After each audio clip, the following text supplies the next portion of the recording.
Salam əzizlərim. Elgün üçün susma. Elgün necə qətlə yetirildi?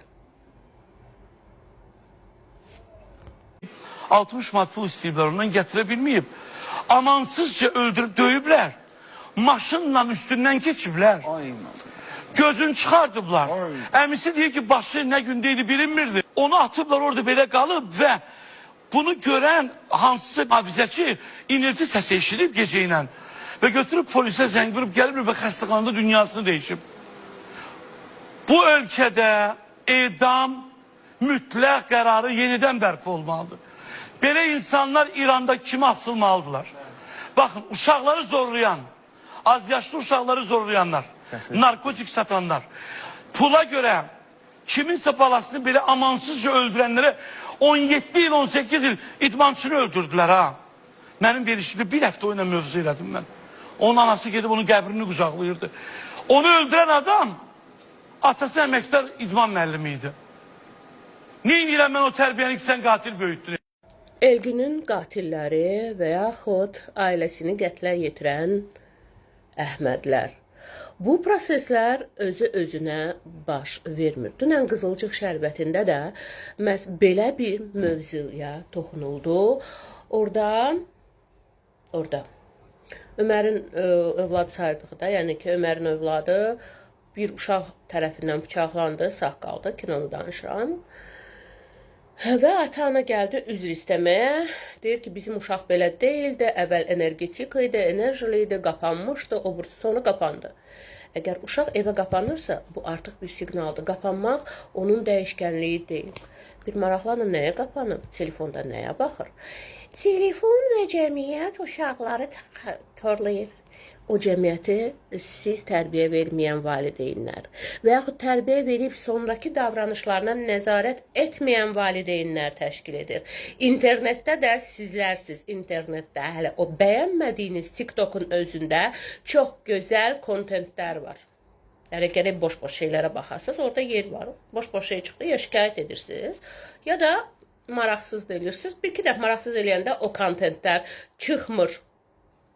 Maraqlı kontentlərə baxış sayı azdır. Məsəl üçün, özümdən biləm, kitab paylaşım, baxış sayı 0. Gic-gic bir hərəkət edim, baxış sayı var. Bir-birinin başında yumurta sındıran ki, ər-arvadı, influencer, ər-arvadın baxış sayı yüksəkdir. Və necə olur? Misal gətirim, o qatillər necə əmələ gəlir? Məsələn, üstümüzdə qonşu vardı, cəhənnəm olub getdi. Sağ olsun prezidentimiz, sağ olsun Ədliyyə Nazirliyimiz, prokuraturamız və Daxili İşlər Nazirliyi. Kişi güya prokuraturada işləyirdi, prokuraturada süpürgəçi belə işləmirdi, ədliyyədə müstəntiq idi. Buradan baxan və bu işi yerinə yetirən, köməklik edən, bu biabırçılığa son qoyan bütün dövlət qurumlarına təşəkkür edirəm. Hətta mən video ilə həmin qonşuya müraciət etmişdim. Sonra deyəndə ki, baxmamısınız, baxmışıq. Bizə heç kim heç nə eləməyəcək. Biz prokuraturada işləyirik. Dağ başı deyil. Deməli, saat 11 olurdu. Bütün günü, indi də uşaq yaşayır da, normal yaşayırlar. Uşaq da səs salar, oynayar. Ondan 11, səhər uşaq dururdu, bir tərəf. Arvad gedirdi, don. Hələ kişi utanmadan üzr istəmək yerinə sonunda dedi ki, çox aqressivsiz, aqressiv olan mən deyiləm. Mən hətta şikayətimdə yazdım ki, arvadını və oğlunu şikayətləri açıb baxa bilərsiniz. Kim istəyir baxa bilər, hələ özü də ailə psixoloquna göstərsinlər. İnsanda da ola bilər psixologiyasında problem. Məsələn, gecə saat 12-dən səhərəcən elə bilirdim ki, bütün Bərdə bizim qədim Bərdə şəhəri bura köçüb. Bərdənin mənfi ünsürləri. Hətta bir-iki dəfə qapını döydüm, kişi gizlənir. Bir əmsi oğlaş, uşaqdır da. Bax, o uşaqdır da deyilənlər sonra Elgünlərin qatili olur. Sonra Əhmədlər kimi valideyn. Sonra yoldaşına da deyəndə, hə, o sərtdir. Asan xidmətdə işlədir. Dedim, eləmə, asan xidmətdə mən onu bir... Hə, restoran işlədir.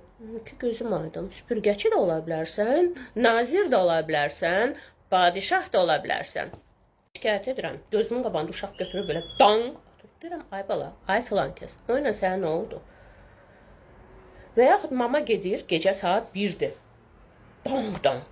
Deməli, ağzında şikayət edir, uşaq götürür, bax, belənin içinə, pilisosun belə Çubuğunu qaldırır yuxarı. Uşaq deyəndə də ağlı kəsən uşaqdır ya, yəni belə. Deyəcəksiniz ki, valideynin sözünə qulaq asan uşaqdır. Valideyn onu küçəyə nə üçünsə öz səbəbindən buraxmır. Həyətə getmək istəyəndə bacıları deyir, papa не разрешает. Papa не разрешает, papa icazə vermir, həyətə get. Demək, papa mama разрешает qonşunun başında eləmək. Uşaqdır da, qonaqdır da. Bax, o qonaqdır da və uşaqdır da deyənlərin uşaqları gələcəkdə ya valideyn, ya da Elgünlərin. Bax, hamısı, ana, arvad da utanmadan deyir, bu cəmiyyət körləyir, internetə kod var. Necə olur, force eləməyə vaxt tapırsan, salonları internetdən tapırsan, ərində küçəyə çıxmağa icazə vermir, güya. Salonlara gedirsən, trendi yoldan özünə nəsə sifariş verə bilirsən. Amma bilmirsən ki, uşaqlar üçün kod qoymaq olar, əgər internet körləyirsən. Digər bir variant, o günləri yol gedirəm. Buradan çox güman ki, qonşuydu, çünki o bir dənə qız uşağı ona kompliment elədi. Bir kişi də gəlir, o bir blokda olur. Kişi indi yerime engellidir, başa düşdüm. Amma özü bazarlığına gedir. İnsandır, yaşlıdır, kıçında problem var. Mən buna yol verirəm bu kişiyə ki, ketsin. Durmuşam ki, rahatlıqla ketsin. Arvad şığıdı, bax belə. Arxasınca da oğlum kürəyində rüqzaq özü boyda. Dam hamısını itələdi getdi. Ana dem. Yəni bu uşaqda günah nədir? Cəmiyyət mi körladı? Xeyr, ana körladı. Başa düşürəm, gecikirsən, deyən xanım, onlar keçin və yaxud o kişiyə deyin ki, ay xanım, ay xala, ay dayı, ay qonşu, icazə verin keçək. Uşaq ondan nümunə aldı. Deyirəm, ay oğlum, bir icazə al da ki, tələsirsən. Eyni var, eyniyin altından belə ibnə kimi baxır. Və o ibnə kimi baxan uşaq deyirəm, hə, bərəkallah tərbiyənə, tərbiyəsiz dönür belə baxır açıqın altına ki, mənə tərbiyəsiz demişsən. Ana neçə eyninə olmadı. Ana ona nümunə. Bax, elə nümunə olan valideynlərin o qonşu baxırsa tanıyacaq. Bilmirəm adını. Gözəl giyindirmək, maşınlar almaq, özəl o məktəbdə deyəsən özəl məktəbdə oxuyurdu formasına görə bilmirəm. O demək deyil. Uşaqlarda vəhşət hardan yaranıb? Məhz belə valideynlərin uşaqdır da, uşağı. Mən keçirəm, İnsanda mədəniyyət var. Gözəl giyim, mədəniyyət deyil. Pulla maşın da ala bilərsən. Pulla hər şey ala bilərsən. Pulla mədəniyyət ala bilərsən. Çünki o ana da ailədən elə tərbiyə görübdür. Yox elə.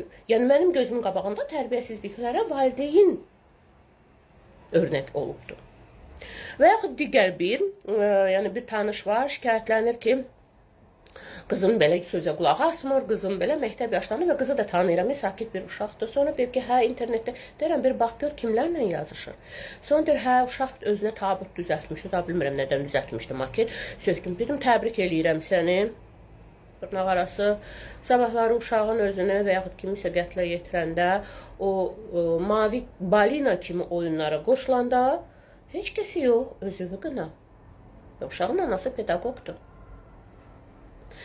Yəni, Elgünlərin və yaxud Əhməd kimi valideyn hardan əmələ gəlir? Bax, bu misallardan əmələ gəlir. Ola bilsin, ailə gözəl tərbiyə verib, amma uşaqda dəyişiklik olanda qızılcıq şərbətində göstərdik kimi.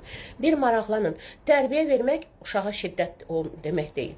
Uşaqla dost olmaq, uşağı başlı başına buraxılıb, öz başına eləmək deyil. Sizin uşağınız sizə əzizdirsə, mənim özüm və yaxud digərinin də uşağı özünə əzizdir və əminəm ki, o uşaq da, mənim dediyim qonşu da, bu da olmasa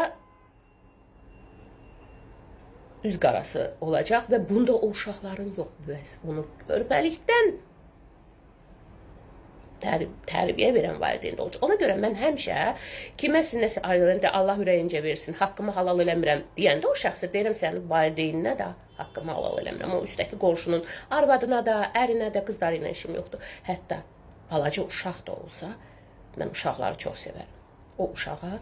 O uşağın valideynləri olan qonşularıma, o qonşunun, kişinin və arvadında valideynlərinə haqqımı halal eləmirəm və gələcəkdə bunlar olacaq və bilirəm də izləyirlər. Və bir daha yəni təşəkkür edirəm ki, bizi heç kimə heç nə eləyə bilməz. Parisə versəm, Parisə də Azərbaycan Daxili İşlər Nazirliyinə də başlam. Prezidentimiz olmaqla təşəkkür edirəm. Prokuraturaya da təşəkkür edirəm. Bir şey oldu, haqqınızı tələb edin. Bizdə var axı, haqqını tələb eləyənə iş verən deyirlər. Sonra da qurbanlar çevrilir. Uşaqlarınız qurban olur, özünüz qurban olursunuz. Bax, vəhşətlər buradan irəli gəlir. Elgün üçün susma, uşaqlara gözəl tərbiyə verək. Tərbiyə vermək şiddət deyil, tərbiyə dost olmaqdan, başda başına buraxmaq deyil, demokratiya, xaos deyil. İnşallah qatilləri tapılar və o qatillərə ömürlük cəza verilir. Özünüz bilirsiniz də, həbslərdə də, həbsxanalarda yazılmamış qanunlar var. Və o yazılmamış qanunlarla rastlaşarlar. Elgünün anası, atası da nə cəmiyyəti, nə interneti günahlandırmasın. Onun uşağının özləri günahkardır. Öz tərbiyələri, bəlkə də gözəl tərbiyə veriblər.